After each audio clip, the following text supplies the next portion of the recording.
भाई लोग what if Naruto became evil के पार्ट 3 में तुम सबका स्वागत है। तुम में से काफी सारे लोग सोच रहे होंगे कि बीच सीरीज में सीरीज का नाम कैसे चेंज हो गया। पहली बात तो डांजो के नाम पर व्यूज नहीं आते हैं एंड सेकंडली इस वाली सीरीज में नारुतो बहुत ज्यादा डार्क चीजें करने वाला है जो कि तुम्हें इस एपिसोड में समझ में आ भी जाएगा। इसीलिए आई थिंक ये नाम इस सीरीज के लिए काफी ज्यादा सूटेबल है। ऑल्सो अगर तुमने पार्ट 1 एंड पार्ट 2 नहीं देखे हैं तो उनकी लिंक तुम्हें डिस्क्रिप्शन में मिल जाएगी, क्योंकि बिना पिछले पार्ट्स को देखे तुम्हें ये स्टोरी समझ में नहीं आएगी। इसीलिए अगर तुमने पिछले वाले पार्ट्स नहीं देखे हैं तो पहले उन्हें देख लेना प्लीज। लास्ट वाले एपिसोड में हमने देखा था कि नारुतो की मेमोरीज धीरे धीरे करके वापस आती जा रही थी एंड उसने गारा को कंप्लीटली डिस्ट्रॉय करके रख दिया था सिर्फ अपने स्किल्स का यूज करके। ऑल्सो एपिसोड के एंड में उसने जिराया सेंसे को कन्फ्रंट किया था, बट मामला उतना ज्यादा इंटेंस नहीं हुआ एज नारुतो को कुछ टाइम पहले पता चला था कि हिरुzen को ओरोचिमारू ने मार दिया था। यही सब हुआ था पिछले वाले एपिसोड में। अब स्टार्ट करते हैं व्हाट इफ डांजो ट्रेन नारुतो का पार्ट 3। तो स्टोरी स्टार्ट होती है ओरोचिमारू के अटैक के 2 वीक बाद से। नारुतो को वापस से नॉर्मल गैनी लेवल के मिशंस करने पड़ रहे थे, जिन मिशंस में उसको बेसिकली बिल्लियां ही पकड़नी पड़ रही थी। बट नारुतो इस सबसे बहुत ज्यादा फ्रस्ट्रेट हो रखा था। रूट में नारुतो को सिर्फ हमेशा बी रैंक से ऊपर के मिशंस मिलते थे एंड उसका साउंड विलेज वाला मिशन तो एस रैंक का मिशन था। एंड ये सब जब की बात है जब नारुतो सिर्फ 7 साल का था एंड अब 13 साल का होके नारुतो को यहाँ पर बिल्लियां पकड़नी पड़ रही थी। नारुतो अपने दिमाग में सोच रहा था एक टाइम पर मैं एक ए रैंक असैसिन हुआ करता था, ये क्या हालत बना के रख दिया कोना वालों ने मेरी। जब नारुतो ये सब अपने दिमाग में सोचने लग रहा था तब उसने एक तोरा नाम की बिल्ली को पकड़ रखा था एंड जैसे वो उसकी तरफ देखता है वो बिल्ली उसका मुंह ही खरोच डालती है। नारुतो अपने मन में कहता है लोगों को मारना बिल्लियां पकड़ने से बहुत ही ज्यादा आसान था यार। एंड फिर नारुतो उस बिल्ली को सुनादे की ऑफिस में जाके कुरोनाए को पकड़ा देता है। कुरोनाए नारुतो के मुंह पर बिल्ली के पंजों के निशान देखकर कहती है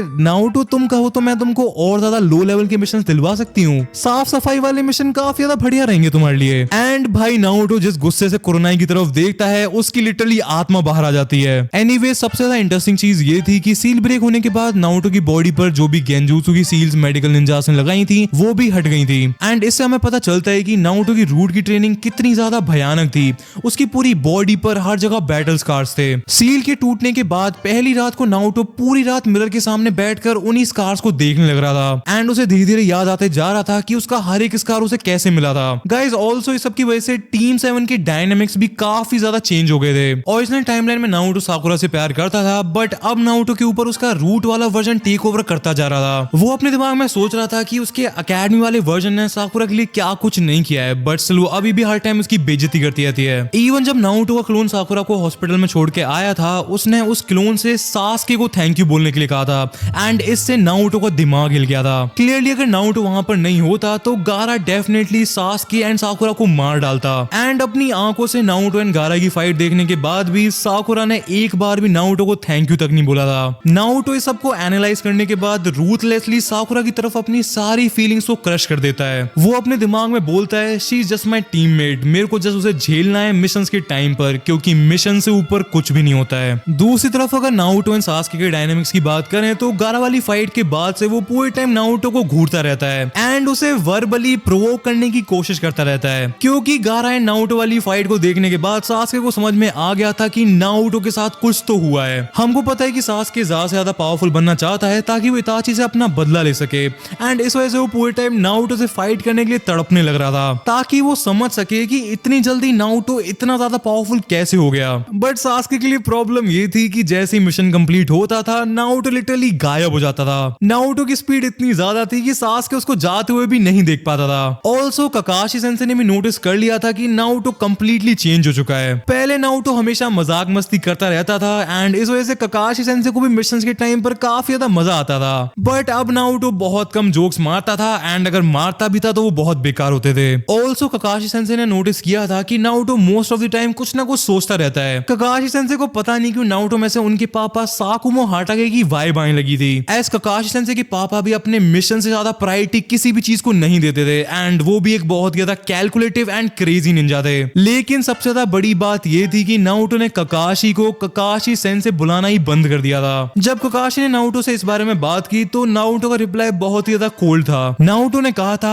आपने आज तक मेरे को बस ट्री क्लाइंब करना सिखाया है एंड टेक्निकली वो मेरे को बहुत पहले से आता था, जिसका मतलब है आपने मेरे को आज तक कुछ भी नहीं सिखाया है। ककाशी सेंसे को समझ में नहीं आ पा रहा था कि नारुतो के साथ क्या हुआ है। ऑल्सो इस टाइम पर नारुतो का सबसे बड़ा गोल था डांजो को ढूंढना। वो अपने मन में सोच रहा था टेक्निकली मेरा मिशन कभी फेल या कंप्लीट नहीं हुआ, इसलिए मेरे को डांजो सेंसे को रिपोर्ट करना चाहिए। बट प्रॉब्लम ये थी कि रूट का पुराना बेस कंप्लीटली अबैंडन था। नारुतो को पता था कि अकेले कोनोहा में ऐसी बहुत सारी जगह हो सकती हैं जहां पर रूट ने अपना नया बेस बना रखा हो, बट उस बेस को ढूंढ पाना अपने आप में ही एक चैलेंज है। एज रूट में निंजास की क्वांटिटी ज्यादा नहीं होती है, बट सारे के सारे निंजास एक्सट्रीमली स्किल्ड होते हैं। ऑल्सो नारुतो यहाँ पर एक ऐसी बात कहता है जो कि बहुत ज्यादा इंटरेस्टिंग है। उसके हिसाब से रूट के 20 से 25 निंजास पूरे कोनोहा के ऑनबू को खत्म कर सकते हैं। अब ये नारुतो का बायस है या फिर रियलिटी, ये तो हमको स्टोरी में आगे ही पता चलेगा। ऑल्सो नारुतो इस टाइम पर बहुत ही ज्यादा गिल्ट में था। वो बार बार अपने आप से कहता है अगर मैंने उस सील को जल्दी तोड़ दिया होता तो इस सब में से कुछ भी नहीं होता, कोनोहा डिस्ट्रॉय नहीं होता, वो ओरोचिमारू भाग नहीं पाता एंड बुडो हियुजन भी नहीं मारा जाता। नारुतो जिराया सेंसे को कोसते हुए कहता है ये जिराया सेंसे पता नहीं अपने आप को कोई अक्षय कुमार वगैरह समझते हैं, दूसरे विलेज में घुस के धमाका करके कौन आता है।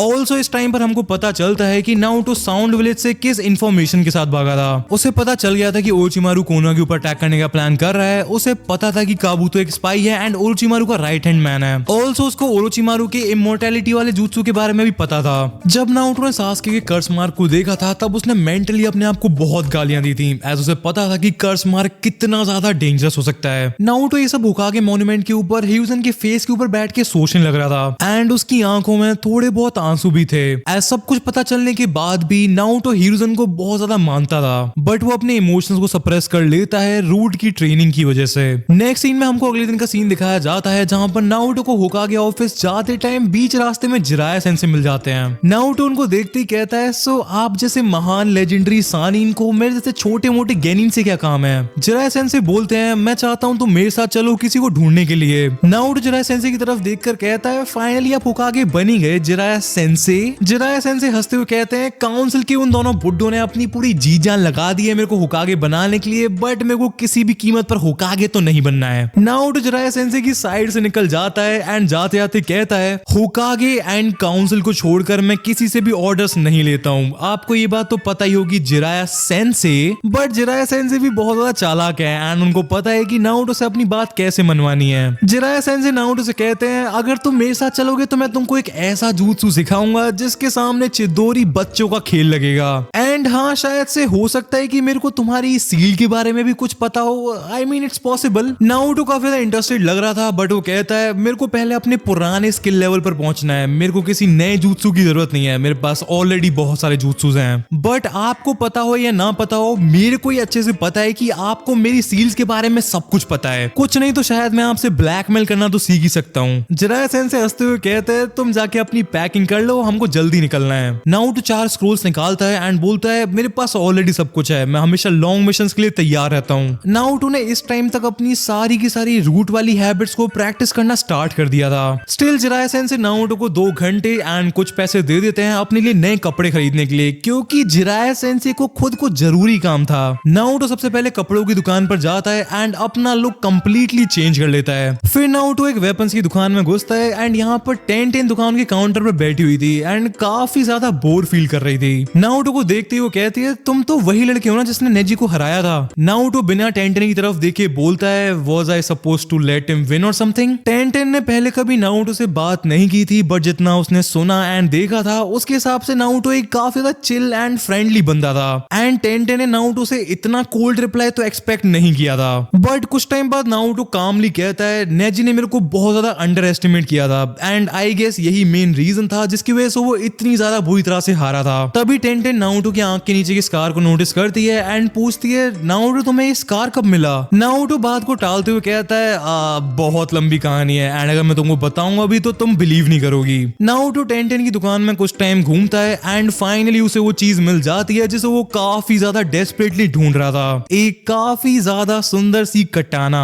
नारुतो को कटाना एग्जामिन करते हुए देखकर टेंटेन उससे पूछती है तुमको स्वॉर्ड चलानी आती है। नारुतो स्माइल करते हुए कहता है मेरे स्किल्स थोड़े से रस्टी हो गए हैं, बट मैं जल्दी ही केंजुत्सु की ट्रेनिंग दोबारा से स्टार्ट करने वाला हूँ। टेंटेन थोड़ा सा हेजिटेट करती है, बट वो फाइनली कहती है तुम अपनी स्वॉर्ड के साथ ट्रेनिंग करना चाहोगे नारुतो। ट्रेनिंग का नाम सुनते ही नारुतो के मुंह पर स्माइल आ जाती है, एज ऑलमोस्ट 4 साल से उसने अपनी स्वॉर्ड को टच भी नहीं किया था एंड रूट में नारुतो को अपनी स्वॉर्ड को अपने एक बॉडी पार्ट की तरह ट्रीट करना सिखाया गया था एंड इस वजह से जब से उसकी सील टूटी थी उसे बहुत ज्यादा अजीब सा फील हो रहा था अपनी स्वॉर्ड के बिना। नारुतो एंड टेंटेन दुकान के पीछे वाली ट्रेनिंग रेंज में काफी देर तक प्रैक्टिस करते हैं, बट नारुतो अपनी बहुत कम स्ट्रेंथ यूज करता है ताकि टेंटेन को बुरा ना लगे एंड उसे चोट ना लग जाए। दुकान से जाते टाइम नारुतो टेंटेन से कहता है कि उसे बहुत ज्यादा मजा आया उसके साथ ट्रेनिंग करने में एंड वो फ्यूचर में भी टेंटेन के साथ ट्रेनिंग करना चाहता है। जिराया सेंसे के पास जाते टाइम नारुतो अपने दिमाग में सोचता है I guess I like Tenten, at least वो साकुरा की तरह इरिटेटिंग तो नहीं है। नेक्स्ट सीन में हमको दिखाया जाता है Naruto and Jiraiya sensei Konoha से निकल जाते हैं। कुछ डिस्टेंस के बाद नारुतो कहता है ऑलराइट जिराया सेंसे, हम कोनोहा से इतनी दूर आ चुके हैं कि आपने कुछ कहा एंड वो मेरे को पसंद नहीं आया, तो हो सकता है कि मैं आपको जान से मार दूंगा ठरकी मास्टर। इसीलिए मैं आपसे सिर्फ एक ही बार पूछूंगा, आपको मेरी सील के बारे में क्या पता है। जिराया सेंसे कुछ जोक मारने की कोशिश करते हैं बट नारुतो अपनी स्वॉर्ड के हैंडल को पकड़ लेता है एंड फिर जिराया सेंसे एक्सप्लेन करना स्टार्ट करते हैं। नारुतो वो एक्चुअली जब मैं साउंड विलेज में था तब वो मैंने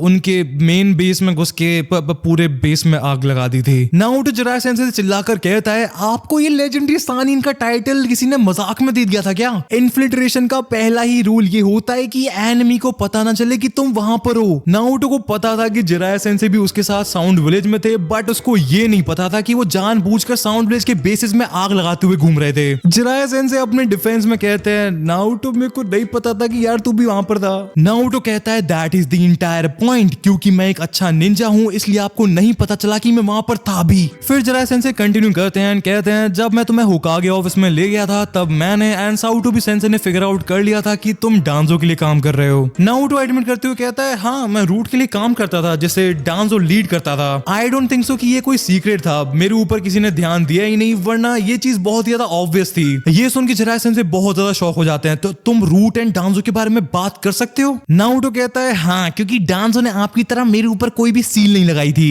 बट स्टिल मैं आपको रूट की रीसेंट एक्टिविटीज के बारे में कुछ भी नहीं बता सकता हूँ, एज 4 साल से मैं उनके साथ हूँ ही नहीं। जिराया सेंसे के होश उड़ जाते हैं एज वो रियलाइज करते हैं कि उन्होंने एंड ह्यूजन ने बेफालतू में ही नारुतो की मेमोरीज को सील करके रख दिया था। उन्हें एंड ह्यूजन को जस्ट नारुतो से बात करनी थी एंड वो डांजो के चंगुल से बाहर आ जाता। नारुतो को सील करने के पीछे सबसे मेन रीजन यही था कि जिराया एंड ह्यूजन को लग रहा था कि डांजो ने डेफिनेटली नारुतो के ऊपर भी बाकी रूट की निंजास की तरह सील जरूर लगाई होगी। जिराया सेंसे की बोलती बंद हो चुकी थी बट तभी नारुतो कहता है सो अब क्या मैं जान सकता हूँ कि आपने एंड थर्ड होकागे ने मेरे को सील क्यों किया था? जिराया सेंसे को समझ में आ गया था कि उन्होंने बहुत गलत किया है बट स्टिल वो नारुतो को समझाने की कोशिश करते हैं एंड कहते हैं हमको पता नहीं था कि तुम जागने के बाद क्या करोगे। नारुतो गुस्से में जिराया सेंसे की तरफ देखता है एंड कहता है मैं अपने विलेज के होकागे एंड लेजेंडरी सानिन को बता था कि एक सांप ओरोचिमारू जिसे महान थर्ड होकागे ने भागने दिया था एंड वो दी लेजेंडरी सानिन जिराया का दोस्त है, वो कोनोहा को डिस्ट्रॉय करने का प्लान बना रहा है। आपकी वजह से 8 साल की उम्र में मेरा IQ 4 साल के बालक के बराबर हो गया था। इवन सील टूटने के बाद भी मेरे पूरे चाकरा कंट्रोल की ऐसी तैसी हो रखी है, मैं अपनी पुरानी स्पीड के 20% तक को भी ऑप्टेन नहीं कर पा रहा हूँ। जिराया सेंसे नारुतो के सर पर हाथ रखते हैं एंड कहते हैं सॉरी किड, वो तुम्हारे ऊपर ग्रेविटी सील लगाने का आइडिया मेरा ही था। ग्रेविटी सील है? नारुतो चिल्लाकर कहता है आप मेरे को सच सच बताओ, आपको एंड उस बड़ऊ को मजा आ रहा था ना मेरे ऊपर सील्स लगाने में? फुइनजुत्सु का कंपटीशन चल रहा था ना वहां पर, कौन ज्यादा बढ़िया सील लगाएगा? भैंस की आंख लेस का पैकेट बना के रख दिया मेरे को, ये सील कर दिया वो सील कर दिया। जिराया सेंसे ये सब शौक है ना आपके? नारुतो अपनी कटाना के हैंडल को पकड़ता है एंड कहता है ठरकी सफेद बाल वाले बुड्ढे, मैं एक ही बार कहूंगा मेरे ऊपर तुमने जितनी भी सील्स लगाई हैं वो अभी के अभी हटा लो, वरना मैं आपके ऊपर एक ऐसी सील लगाऊंगा कि आप अपनी कभी जिंदगी में भी अपनी रिसर्च नहीं कर पाओगे। जिराया सेंसे डर की वजह से नारुतो की तरफ सल्यूट करते हुए कहता है यस सर अभी हटाता हूँ। एंड भाई जिराया सेंसे को नारुतो की बॉडी में से सारी सील्स हटाने के लिए पूरा 1 घंटा लग जाता है, बट नारुतो फाइनली अपने हाथ पैरों को हिलाकर देखता है एंड कहता है I finally feel better now. Next scene में हमको दिखाया जाता है कि रात को दोनों लोग एक होटल में रुकते हैं but Jiraiya sensei being Jiraiya sensei वो किसी लड़की के पीछे भाग जाते हैं एंड नारुतो होटल में अकेले रह जाता है। अगली सुबह नारुतो बेड पर लेटे हुए सोच रहा था क्या थर्ड होकागे मेरे आसपास सिर्फ इसलिए रहते थे क्योंकि वो मेरे ऊपर नजर रखना चाहते थे या फिर वो मेरे लिए सच में केयर करते थे। बट तभी नारुतो को तो बहुत ही ज्यादा मैसिव चाकरा सोर्सेस फील होते हैं एंड वो नारुतो के रूम की तरफ ही आ रहे थे। नारुतो बिना टाइम वेस्ट किए विंडो के पास जाता है एंड एक छोटे मेंढक को समन करके जिराया सेंसे के पास मैसेज भेज देता है। नारुतो डोर की तरफ देखता है एंड कहता है मेरे को पता है तुम दरवाजे पर हो, मेरा टाइम वेस्ट करने की जरूरत नहीं है।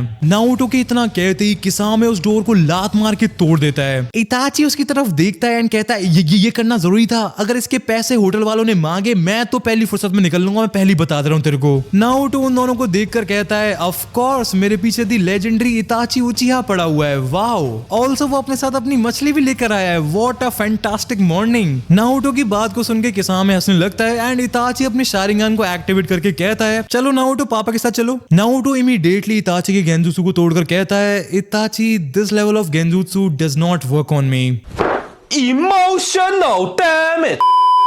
किसामे अपनी सामेहाड़ा निकालता है एंड कहता है लेट मी हैंडल दिस इताची, तू अपना चिल कर। एंड एक फ्रैक्शन ऑफ अ सेकंड में फाइट स्टार्ट हो जाती है। नारुतो बहुत स्पीड में अपनी कटाना को निकाल के किसामे के ऊपर अटैक करता है एंड किसामे उस अटैक को ब्लॉक करके कहता है यू आर प्रीटी फास्ट बालक। नारुतो बैक ऑफ करके कहता है कल रात को ही मेरी बॉडी पर से सारी सील्स हटाई गई हैं, इसी वजह से मैं अपनी परफेक्ट कंडीशन में नहीं हूँ। तुम दोनों अगर अपनी मनुष्य शक्ल मेरे को कुछ दिन बाद दिखाते तो मैं तुम दोनों को ब्लिंक करने का भी चांस नहीं देता मछली। किसामे अपनी सामेहाड़ा से नारुतो के ऊपर अटैक करता है। नारुतो उस अटैक को तो ब्लॉक कर लेता है बट तभी किसामे उसके पेट में एक बहुत जोर की लात मारता है। किसामे कहता है तुम जितने वीक हो उसके हिसाब से तुम्हारी ईगो कुछ ज्यादा बड़ी नहीं है बच्चे। नारुतो ग्राउंड पर गिरा हुआ था एंड वो रियलाइज करता है कि किसामे के साथ ब्लेड टू ब्लेड जाना स्टूपिड है, एज वो literally one of the 7 swordsman में से एक है। इताची किसामे की तरफ देखकर कहता है किसामे हमको जितनी इंफॉर्मेशन मिली थी ये उसके हिसाब से तो बेटर ही है। नारुतो इताची से कहता है अपनी इंफॉर्मेशन की बना बत्ती एंड उसे अपनी बैक पॉकेट में डाल ले इताची उचिहा। इताची काफी ज्यादा कामली कहता है नारुतो ये बैटल बहुत ज्यादा अननेसेसरी है, तुम चुपचाप हमारे साथ चल लो, तुमको भी पता है कि तुम हम दोनों को एक साथ तो नहीं हरा सकते हो। नारुतो सोचता है इताची कह तो सही रहा है, मेरे को नहीं लगता कि मैं इन दोनों में से किसी एक को भी सोलो फाइट में भी हरा पाऊंगा, दोनों को एक साथ हराना तो बहुत दूर की बात है। बट मेरे को जीतने की जरूरत नहीं है, मेरे को जस्ट मेरे ठरकी मास्टर के आने का वेट करना है। किसामे ने नारुतो को जहां लात मारी थी वो जगह ऑरेंज कलर से ग्लो करने लग रही थी एज कुरामा नारुतो को हील करने लग रहा था। तभी अचानक से नारुतो को एक बहुत ही ज्यादा क्रेजी आइडिया आता है। वो अपने दिमाग में सोच रहा था कि शारिंगान को बाईपास करने का सिर्फ एक ही तरीका है, इतना फास्ट मूव करना कि तुम्हारी बॉडी को एडजस्ट करने का टाइम ही ना मिले। इताची मेरे सारे मूवमेंट्स को एंटिसिपेट कर सकता है बट क्या हो जब मेरे को खुद ही ना पता हो कि मैं नेक्स्ट क्या करूंगा। नारुतो अपनी स्ट्रेटजी पर बिलीव करता है एंड वो बहुत तेज भागने लगता है। वो किसामे के पंच को डक करता है बट फिर वो अचानक से लिटरली इताची से कुछ फीट दूर ही रोल करता है। ये देखकर इताची को समझ में नहीं आ रहा था कि नारुतो करना क्या चाह रहा है। एंड भाई लोग फिर नारुतो कुछ ऐसा करता है जिसे देखकर इताची के फैंस बिल्कुल खुश नहीं होंगे, मैं खुद खुश नहीं हूँ। नारुतो जंप करता है एंड वो डायरेक्टली इताची उचिहा के मुंह पर थूक देता है, यहाँ थूक देता है। इताची कंप्लीटली फ्रीज हो जाता है एंड वो शॉक में जा चुका था। इतने में नारुतो को टाइम मिल जाता है इताची के सर की साइड में एक बहुत जोर की किक मारने का। इताची फिक के किसामे के पास गिरता है एंड किसामे को बिलीव नहीं हो रहा था कि उसने अभी क्या देखा है। अंदर ही अंदर उसे हंसी आ रही थी बट उसके अंदर आमोतेरासु का खौफ बहुत ज्यादा था, इसलिए वो कुछ भी नहीं बोलता है। इताची उठता है, अपनी मांगी हुई शारिंगान को एक्टिवेट करता है एंड कहता है भाड़ में गया नाइनटेल्स, भाड़ में गया अकात्सुकी, भाड़ में गया कोनोहा, तू तो गया नारुतो उज़ुमाकी। नारुतो इताची की तरफ देखता है, कहता है सॉरी इताची भैया, जानबूझ के नहीं किया। बट इताची की आंखों में जो गुस्सा था उसे देखकर नारुतो को रियलाइज हो जाता है कि इस फाइट के रिजल्ट में उसके 1-2 हाथ पैर भी कट जाते हैं, तब भी उसे अपने आप को लकी समझना चाहिए। नारुतो मेंटली प्रे कर रहा था जिराया सेंसे के जल्दी जल्दी वहां पर आने का, बट उसके दिमाग में ये भी चल रहा था कि कहीं इताची के गुस्से को देखकर जिराया सेंसे भी पलट ना जाए। एंड तभी आउट ऑफ नोवेयर एक और दूसरा उचिहा गुस्से में चिल्लाते हुए वहां पर आ जाता है। इताची को देखते ही सासके चिल्लाता है, तुमने मेरे से हेट करने के लिए कहा था ना, गेस व्हाट, मेरे से बड़ा हेटर आज तक इस दुनिया में पैदा नहीं हुआ इताची। नारुतो आज से पहले सासके को देखकर इतना ज्यादा खुश कभी नहीं हुआ था। वो सासके को देखकर कहता है, सासके तेरा भाई मेरे को बुली कर रहा है, इसको देख ले तू। तो भाई लोग आज का एपिसोड यहीं खत्म होता है। मेरे को तो काफी ज्यादा मजा आया था इस वाले एपिसोड की स्क्रिप्ट लिखने में। आई होप तुमको भी उतना ही मजा आया हो। एंड अगर तुमको भी मजा आया है इस एपिसोड को देखकर तो प्लीज वीडियो को लाइक कर देना। मैं मिलूंगा तुमसे नेक्स्ट एपिसोड में, तब तक के लिए पीस आउट। मैंने दिए साल अपनी कलम को है ब्रो, कोई भी सीजन कैसे मुझे हटा पाएगा। आंखें बंद करके सुनो तुम मेरा संगीत, डैम बेला तू ही बचा पाएगा। मैं गोकू हूँ अंडरग्राउंड सीन का, तो गावे हमें हाँ जैसा संगीत है। भाइयों से मैं गिरा रहता सुबह शाम, कहानी मेरी शुरू होती स्ट्रीट से।